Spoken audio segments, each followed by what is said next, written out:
Stephen, hey, congratulations on your new documentary. It's all gonna break. Thanks so much, Gig. It's great to be here. Thanks for having us. You know what? It's always lovely to watch these musical documentaries, especially the fact that you covered a pretty no known band. Tell us how this documentary actually came about with you. Uh, well, I in 1998 or 97, right in the end of the 90s, I was a stills photographer and I started to take moving pictures. And I had known a bunch, there was a great art scene happening in Toronto. And my friends were just starting to make music. Kevin Drew was just a kid out of school pretty much. And when they all kind of came together and they started jamming together, I wanted to hang out with them. And I don't play an instrument, so I just started documenting them with my first video camera that I had purchased, and it was just my way of hanging out and being part of the band, really. So and then I guess one thing led to another, and eventually I wanted to tell a story, and all the footage I collected needed to come see the light of day somehow. So that's the short story, and then in the mid 2000s, I'd made a cut of the film, and unfortunately, the band was in a place where they weren't ready to have that come out at that time. So it was a difficult situation, but it worked out for the best that way, I think. It's funny, because picking up a camera is actually one thing. When you're intending to do a film, but at that time you weren't intending to do a film. You were just filming for fun, but that's a lot of footage you actually captured. Oh yeah, no, we hung out and we shot. I had the camera rolling a lot, right? And so it's back in the day where mini DV tapes were not expensive. So I was, and you had to be very intentional back then because nobody had a phone in their pocket. They could just capture everything. Right now everything's documented. So back then you had to be very intentional about, where and when you brought your camera out and around with you. And so it was a very different time. Now, before you actually even thought about making it in a film, what did you think that all the footage that you were collecting was for?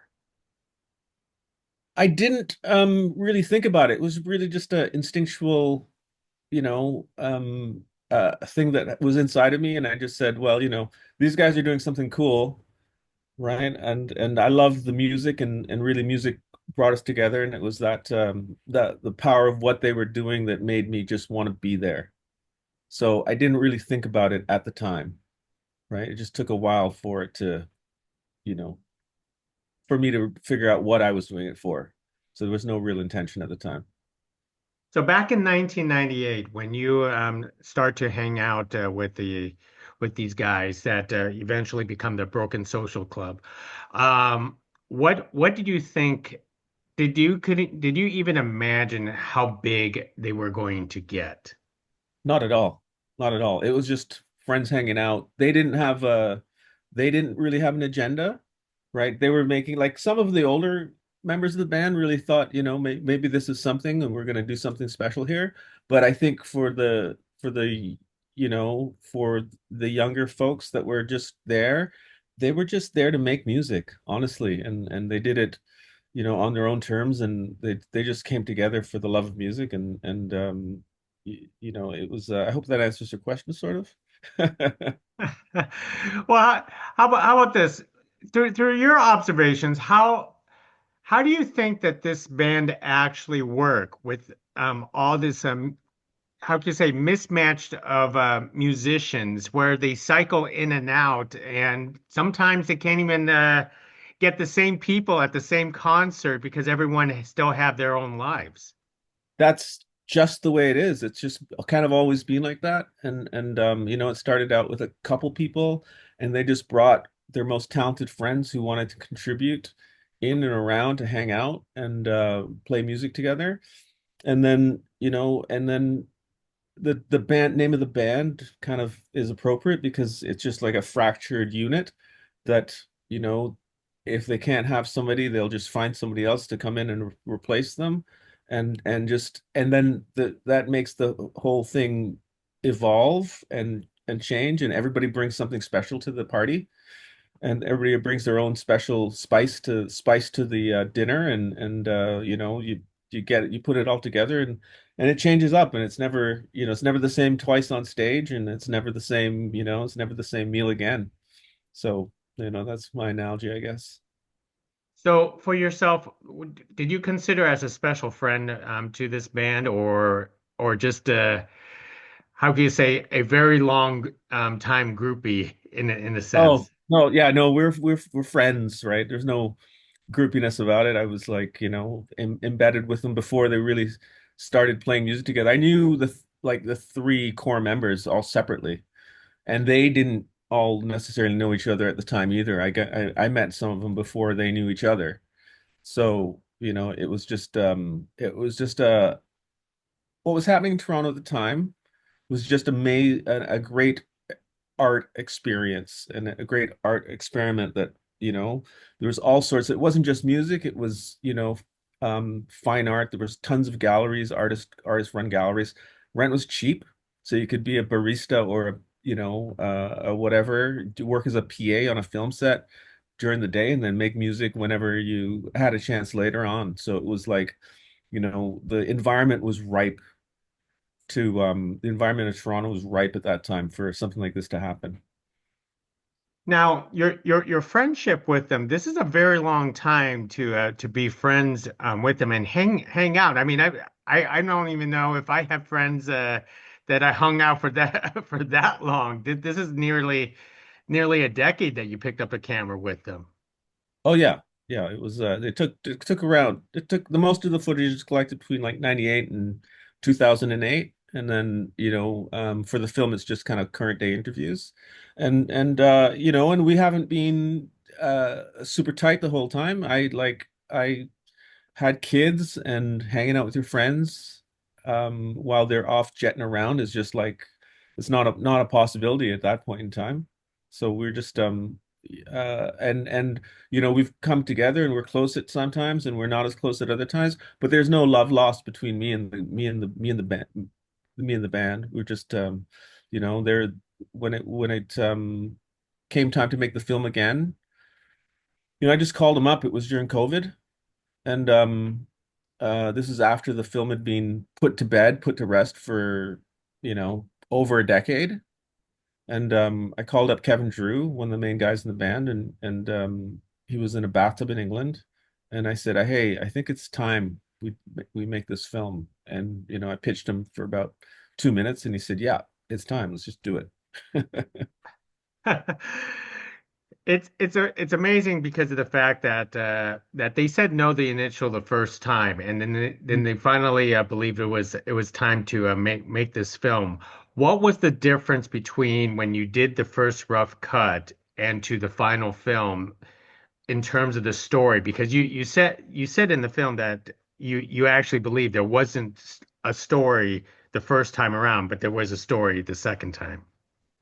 Well, I guess it's for part of the story of this film is about growing up, and I guess we hadn't grown up enough yet, right? That just hadn't there hadn't been enough time and distance to look back really and see what had changed yet. That we're still kind of in the middle of it, right? And I feel like, just time just made it a better story to reflect back at what was really special about that, because I think just coming out of it and still kind of being on top of the game, on top of the world was just not, the timing wasn't correct. So in the second wave of videos that you actually constructed, which include a lot of interviews, can you talk about gathering all those interviews and who you wanted to include into your film? After all, this is a fairly large band. Yeah, no, it was very difficult. There's lots of people who we wanted to talk to, but they kind of came in just a little bit after the main period of time. Like the film is centered around the first three records that the band made. right? And they were like, and then what the trajectory just after that. And so I didn't really have the space or the time to include everybody in the film. It's just not possible. So, it just includes the core of the team, which are, Brendan and Kevin, who are Broken Social Scene, the first two members, and then Charlie from the Do Makes and Metric, Emily and Jimmy from Metric, and Evan and Amy from the Stars and Feist. So that's like and Andrew and Justin and whoever else was around, but at that time it was pretty clear that it just took place. We just wanted to capture or talk about the very beginning of the film, very beginning of the band. Were there any difficulties trying to, how can you say, convince or track down some of them? Um, I think most of them were pretty willing to chat with me. They're not, I think if it was anybody else, it might have been challenging, but they know that I was there at the very beginning. So, I think most of them were really open and really happy to be part of the film. So, it wasn't particularly challenging. So what were they like when the cameras are off? Because I'm not even sure when was the camera off in your case. You know what? Kind of the same. Like what happens when you're making a documentary, and this is just like, and I wasn't even a documentary filmmaker at that point in time. I was a stills photographer, and I just kind of like started transitioning and documenting my life. And they were such a big part of my life, so that I was just around with a camera all the time, and people are aware, but then if you're there enough and you have the camera rolling all the time, the guard goes down, and it's just like they just do whatever they're doing. They're just being who they are. So I think what I managed to capture is pretty unique in that the consciousness of having a camera around them wasn't overly influential in terms of the way they were acting or what they were being like. So I hope that answers your question somewhat. It's amazing to watch this documentary is because videography starting to take off in the 2000s, and you managed to capture the essence of their concerts when they start to on their way up. But I'm as a friend who are friends with everyone in the band. When did it came to the decision that you wanted to go on tour with them to film everything? Well, truth be told, that tour footage is not mine. Most of the tour footage is Ah. not mine. That's there's no space for me on a bus, and there's no budget for me to go. There's already more than enough band members to take care of. So that footage is mostly captured by their friends or the band themselves. And there's a certain couple occasions where I couldn't make it to a special event like Lollapalooza, and my friend Stuart Berman, who wrote This Book is Broken. It's a broken social scene book that came out quite some time ago. Um, he said, I'm gonna Chicago to Lollapalooza. Can I have a camera? I said, yeah, take my camera, please. So I would just give him that. And then certain occasions, special events like David Letterman and Mexico City, they had the space and they just invited me along for the ride. So, but honestly, most of the tour footage is not mine. That's the bands that the bands and the band's partners that managed to capture stuff and then donated it to the film. Wow, that is actually amazing that you stitched together a full film like this. And what was it difficult to restore some of the footage? Most of the footage was intact. Some of it, it's mini DV tapes, and they don't last forever. The particles start falling off, and you get digital breakup. Sometimes you'll see the digital breakup on screen, and I kind of embraced that. And I didn't upres the footage. We just kept it raw and in its pure form. And I'm not like a I don't I'm a filmmaker, cinematographer doesn't really care about the resolution as long as the picture tells the story.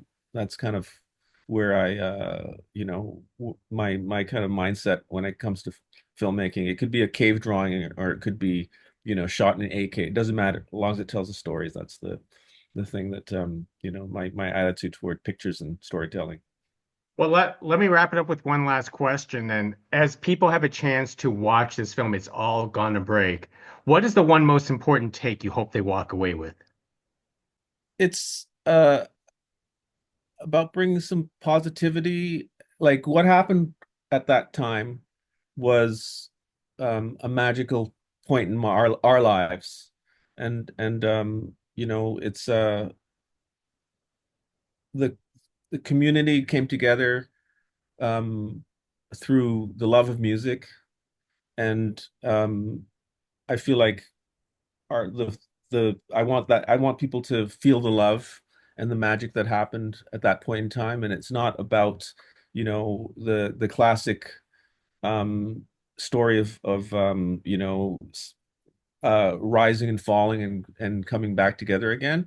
It's really just about the beginning and how um lightning in a bottle happened and magic struck, and I happened to be there at that point in time, and we just um want to give some goodness back to the world because the world needs a little bit of goodness now. So it's that's if people take a little bit of goodness away, that's what I'd be happy with. Well, you certainly captured a lightning in the bottle with "It's All Gonna Break." Stephen, thank you very much for speaking to us. Appreciate it. Thanks so much, Gig.